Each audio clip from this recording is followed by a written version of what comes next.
For centuries, its name resonated with authority, its legions marched across continents, and its innovations reshaped civilization.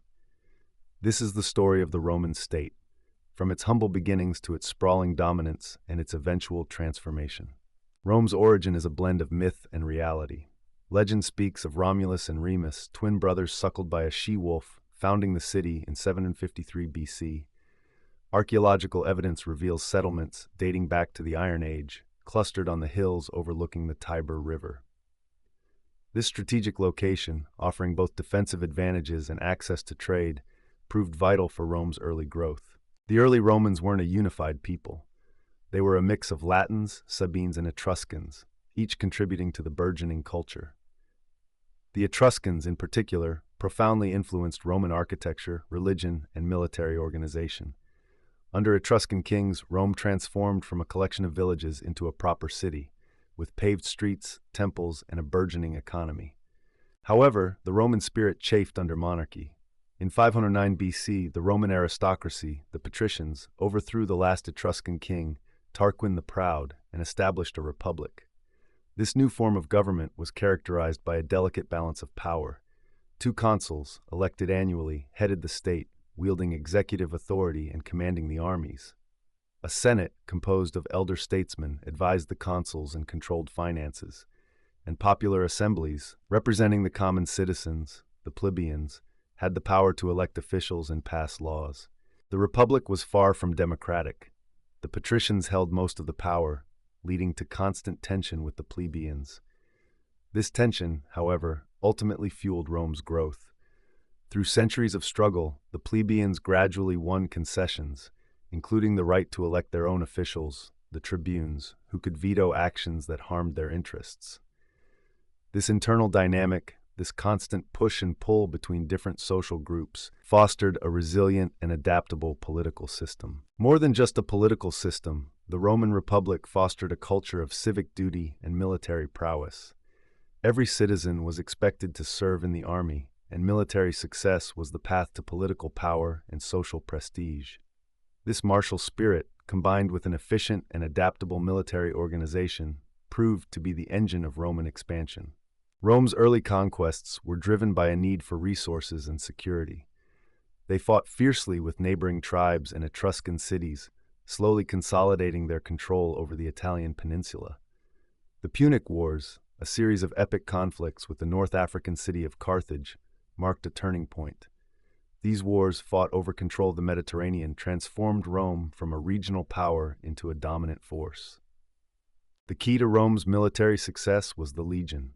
A highly organized and disciplined unit of infantry, the legion was capable of fighting in any terrain and against any enemy. Roman engineers were equally skilled, building roads, bridges, and fortifications that allowed the legions to move quickly and efficiently. The Roman road system, stretching thousands of miles, became the arteries of the empire, facilitating trade, communication, and military control.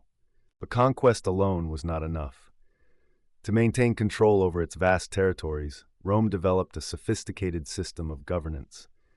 Roman law, codified in the 12 Tables and later refined by jurists like Gaius and Ulpian, provided a framework for justice and order. This legal system, based on principles of fairness and equality, was applied throughout the empire, albeit with variations to suit local customs. Provinces were administered by governors appointed by the Senate. These governors were responsible for maintaining order, collecting taxes, and adjudicating disputes. While some governors were corrupt and exploitative, others were just and effective, contributing to the prosperity and stability of their provinces. The Romans also understood the importance of assimilation. They granted citizenship to conquered peoples, allowing them to participate in Roman political life and share in the benefits of the empire. Life in the Roman world was a mosaic of cultures, customs, and social classes. At the top were the patricians, wealthy landowners who controlled most of the land and held most of the political power. Below them were the plebeians, the common citizens, who worked as farmers, artisans, and merchants. At the bottom were the slaves, who had no rights and were treated as property. Family was the cornerstone of Roman society. The father, the paterfamilias, had absolute authority over his household, including his wife, children, and slaves. Women, although excluded from formal politics, played an important role in family life, managing the household and raising children. Roman religion was polytheistic, with a pantheon of gods and goddesses borrowed from the Greeks. The state cult, centered on the worship of Jupiter, Juno, and Minerva, was an important part of Roman civic life. But Romans also practiced a variety of mystery religions imported from the East, which offered personal salvation and a sense of belonging. Entertainment was a crucial aspect of Roman life. Gladiatorial contests, chariot races, and theatrical performances were popular forms of amusement, drawing huge crowds. Public baths were also an important social hub, where Romans could relax, socialize, and exercise. The Roman diet varied depending on social class. The wealthy feasted on exotic meats, fruits, and wines, while the poor subsisted on bread, vegetables, and porridge. Despite its apparent strength and prosperity, the Roman Republic was plagued by internal problems. Social inequality, political corruption, and military rivalries threatened to tear it apart. The Gracchi brothers, Tiberius and Gaius, attempted to address the problem of land inequality by proposing land reforms. But their efforts were met with violent opposition from the wealthy landowners, and both were assassinated. The Marian reforms of the Roman army, which allowed landless citizens to enlist, created powerful generals with loyal private armies. Marius, Sulla, Pompey, and Caesar all used their armies to advance their political ambitions, leading to civil wars that devastated the Republic. Julius Caesar, a brilliant general and politician, conquered Gaul and challenged the authority of the Senate. He was assassinated by a group of senators who feared his ambition and saw him as a threat to the Republic. But Caesar's death did not restore the Republic. His assassination only triggered another round of civil wars, fought between his supporters and his enemies. The Second Triumvirate, composed of Octavian, Mark Antony, and Lepidus, emerged as the new rulers of Rome. But their alliance soon fractured, and Octavian and Antony fought for control of the empire. Octavian emerged victorious, defeating Antony and Cleopatra at the Battle of Actium in 31 BC. Octavian, later known as Augustus, ended the era of civil wars and established a new form of government, the Principate. He carefully avoided the title of king, preferring to be called princeps, or first citizen. But in reality, he held absolute power, controlling the army, the treasury, and the administration. Augustus ushered in a period of peace and prosperity, known as the Pax Romana, the Roman peace. He reformed the army, creating a professional standing army that guarded the frontiers of the empire. He reorganized the administration, creating a bureaucracy of civil servants who were loyal to him. He also patronized the arts and sciences, fostering a cultural renaissance. Roman poets like Virgil, Horace, and Ovid produced some of the greatest works of literature in history. Roman architects and engineers built magnificent temples, aqueducts, and amphitheaters. Under emperors like Trajan and Hadrian, the Roman Empire reached its greatest territorial extent, encompassing vast swathes of Europe, North Africa, and the Middle East. The empire was a melting pot of cultures, languages, and religions, united by Roman law, administration, and infrastructure. Trade flourished, connecting distant regions and bringing wealth to Roman cities. Roman cities were centers of commerce, culture, and administration. They were characterized by grand public buildings, including temples, basilicas, bathhouses, and amphitheaters. Roman engineers built aqueducts to supply cities with fresh water and sewers to dispose of waste. The Colosseum in Rome stood as a testament to Roman engineering and the popularity of gladiatorial combat. Roman culture thrived during this period. Philosophers like Seneca and Marcus Aurelius wrote about ethics, politics, and the meaning of life. Roman historians like Tacitus and Livy documented the history of the empire. Roman artists created stunning sculptures, mosaics, and paintings. Roman architecture, with its use of arches, vaults, and concrete, set a new standard for building design. Despite its apparent strength, the Roman Empire began to face increasing challenges. Economic problems, including inflation, trade imbalances, and a reliance on slave labor, weakened the empire's financial foundations. Political instability, characterized by succession crises, corruption, and civil wars, undermined the authority of the emperors.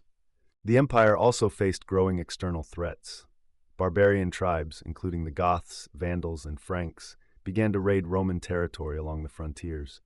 The Roman army, stretched thin across a vast empire, struggled to contain these incursions. The rise of Christianity also posed a challenge to the Roman Empire. Initially persecuted, Christianity gradually gained followers, eventually becoming the dominant religion in the empire.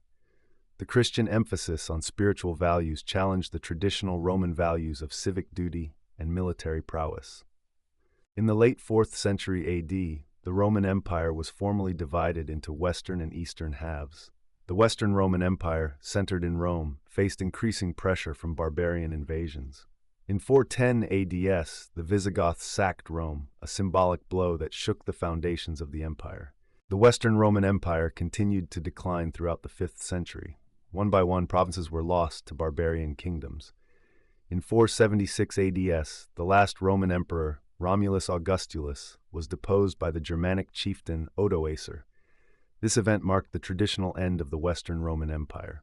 The reasons for the fall of the Western Roman Empire are complex and multifaceted. Economic decline, political instability, barbarian invasions, and the rise of Christianity all contributed to its downfall.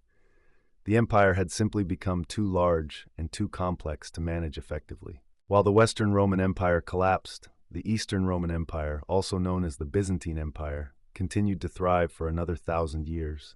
Centered in Constantinople, the Byzantine Empire preserved Roman traditions and culture, while also developing its own unique identity. Byzantine art and architecture were renowned for their beauty and sophistication. Byzantine scholars preserved ancient Greek and Roman texts, ensuring that classical knowledge was not lost. The Byzantine Empire also played a crucial role in spreading Christianity to Eastern Europe.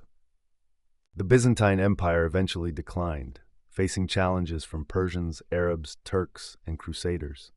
In 1453, Constantinople fell to the Ottoman Turks, marking the end of the Byzantine Empire and the final chapter in the long history of the Roman state. Despite its eventual decline and fall, the Roman state left an indelible mark on Western civilization. Roman law, with its emphasis on fairness and equality, influenced the legal systems of many countries around the world. Latin, the language of the Romans, gave rise to the Romance languages, including Italian, Spanish, French, and Portuguese. Roman architecture, with its use of arches, vaults, and concrete, inspired countless buildings throughout history.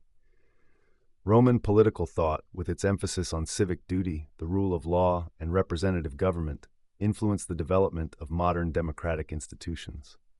The story of the Roman state is a complex and fascinating one. It is a story of power, expansion, and transformation.